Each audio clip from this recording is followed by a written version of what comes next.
seçimlerine taşıyacak kadrolarımızı tamamlamış oluyoruz. AK Parti'nin birlik, beraberlik, kardeşlik içinde değişim iradesinin bir tezahürü olan kongre süreçlerimiz salgın şartlarına rağmen gayet başarılı geçmiştir. Kuruluşundan bugüne partimizde görev almış tüm arkadaşlarımızı kongrelerimizde görmekten memnuniyet duyduk. İnşallah bundan sonraki tüm çalışmalarımızı da bu arkadaşlarımızla omuz omuza yürüteceğiz.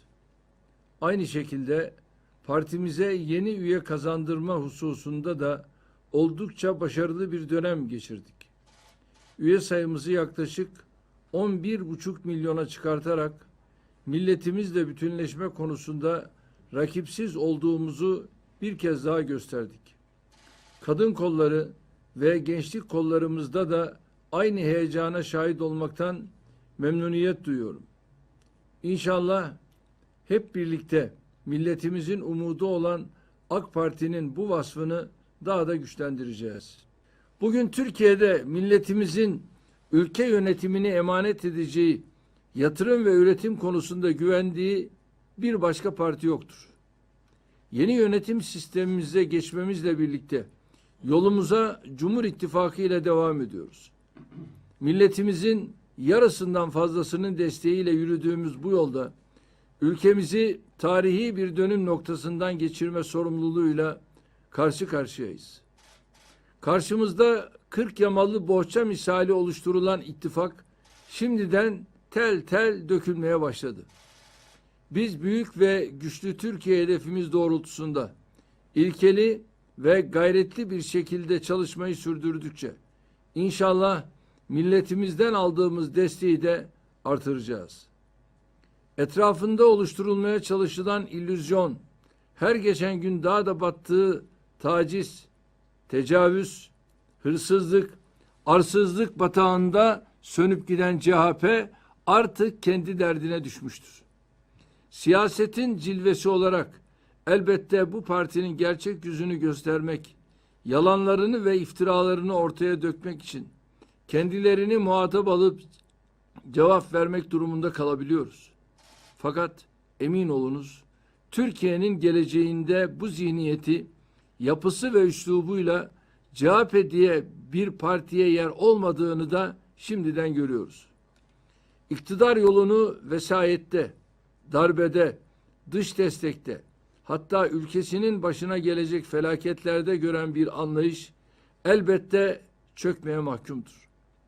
Ülkemize bugüne kadar kazandırılan tüm eserlere, yapılan tüm yatırımlara, geliştirilen tüm projelere karşı çıkan muhalefet anlayışının devri geride kalmıştır. CHP yıllarca bu ülkenin vatandaşlarının bir bölümünü Atatürkçülük, laiklik, demokratlık, çağdaşlık gibi değerleri kullanarak istismar etmişti. Bir süredir yaşadığımız her hadise bu partinin bölücülükte, bağnazlıkta, faşistlikte sınır tanımayan gerçek yüzünü daha belirgin şekilde ortaya çıkartıyor. Sizlerden her fırsatta CHP'ye oy veren vatandaşlarımıza bu gerçekleri hatırlatmanızı, onların içlerini kemiren rahatsızlığı harekete geçirmenizi istiyorum.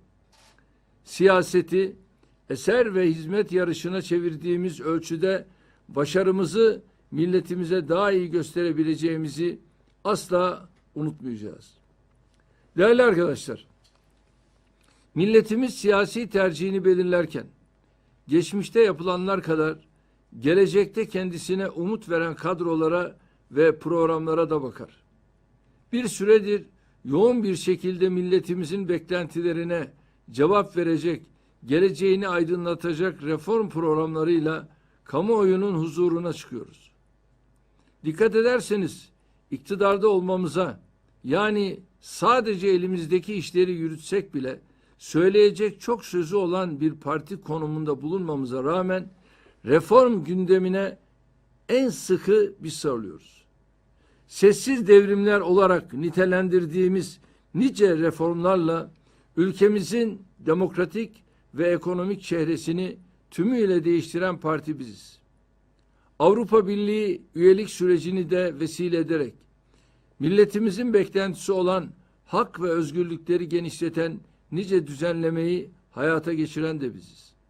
Sadece son 2-3 yılda yaptığımız reformlar dahi başlı başına bir destandır. Milletimizin 200 yıllık sancısı olan yönetim sistemi arayışlarının zirvesini oluşturan Cumhurbaşkanlığı hükümet sistemini ülkemize biz kazandırdık.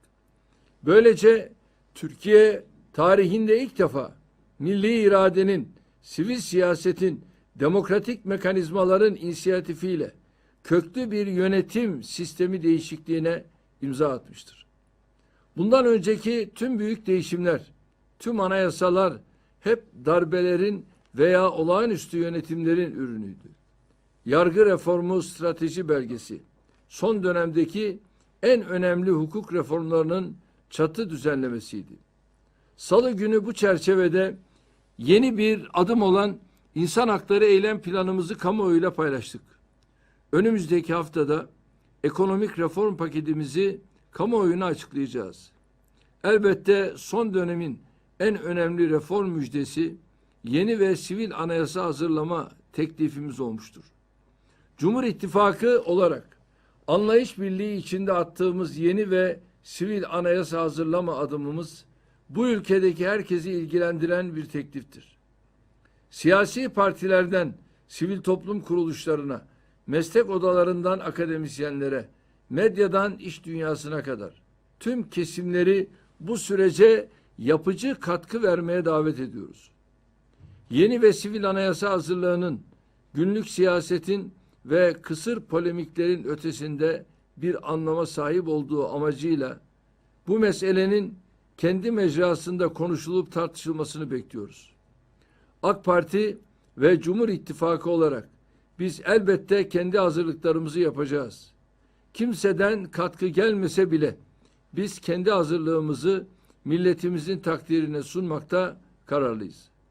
Ama böyle bir sürecin 84 milyonun tamamını kuşatacak şekilde yürümesi için elimizden gelen gayreti göstereceğiz. İnşallah Türkiye'yi önümüzdeki asırda yürüyüşüne rehberlik edecek kuşatıcı, sarih, demokratik, özgürlükçü bir anayasaya kavuşturacağız. Değerli arkadaşlar, biz ülkemizin gelecek asrını, milletimizin mutlu ve müreffeh yarınlarını düşünürken, şehirlerimizi yeniden 25-30 yıl öncesine geri döndürmeye başladığını görmekten özellikle üzüntülüyüz. İstanbul ve İzmir başta olmak üzere CHP'nin yönetimindeki büyükşehir ve ilçe belediyeleri vatandaşlarımıza hakkıyla hizmet etmek yerine yeniden çöp, çukur, çamur devrini hortlatmışlardır. Bir de utanmadan çıkıp tıkır tıkır çalışıyoruz demezler mi? Milletimiz de bunlara cevabını şöyle veriyor. Takır tukur belediyeler, çukur mukur yollar, çer çöp mahalleler, çap çamur sokaklar. Evet, lafa geldiğinde ülkeyi yönetmeye talip olanlar daha temel belediye hizmetlerinin bile altından kalkamıyorlar. Seçimlerde bunlar yıkmaya geliyoruz derlerken biz siyasi bir değişimi kastettiklerini sanmıştık. Meğer bunlar gerçekten şehirlerimizi temizliğiyle, yeşiliyle, yol, su ve kanalizasyon altyapısıyla, sosyal hizmetleriyle yıkmaya geliyorlarmış. Eski Türkiye görüntüleri olan çöp dağlarının yeniden ortaya çıkması, su tankerlerinin tekrar mahallelerde görülmesi, araçlardan, çukurdan, yayaların çamurdan çıkamadığı yolların artması yıkım değil de nedir? İşin asıl ilginç yanı AK Parti'nin yönetimindeki herhangi bir belediyede ortaya çıksa yeri göğü inletmek için hazır bekleyen çevrelerin CHP'li belediyelerdeki bu görüntüler karşısında kör, sağır, lal kesilmeleridir. Yalan yanlış her haberin üzerine atlayıp bizi linç edenlerin CHP'nin teşkilatlarından belediyelerine kadar her tarafından akan kepazeliklere sırtlarını dönmeleri gerçek niyetlerini ortaya koymaktadır. Biz bunların gerçek yüzünü Cumhuriyet mitinglerinde gördük. Biz bunların gerçek yüzünü Gezi'de gördük. Gerçek yüzünü biz bunların 17-25 Aralık'ta Çukur olaylarında, terörle mücadelede attığımız her adımda gördük. Biz bunların gerçek yüzünü 15 Temmuz'da tankları alkışlarken gördük. Biz bunların gerçek yüzünü Boğaziçi meselesi başta olmak üzere çıkarlarına dokunduğumuz her yerde gördük. Evet, bunların derdi milletin veya ülkenin hukukunu, hakkını savunmak değil, marjinal ve çarpık ideolojilerini toplumun tamamına dayatmaktır. Kendileri gibi düşünmeyen, kendileri gibi yaşamayan, kendileri gibi konuşmayan, kendilerine boyun eğmeyen herkese fütursuzca saldıran, küçümseyen, hakaret edenlere meydanı bırakmadık, bırakmayacağız.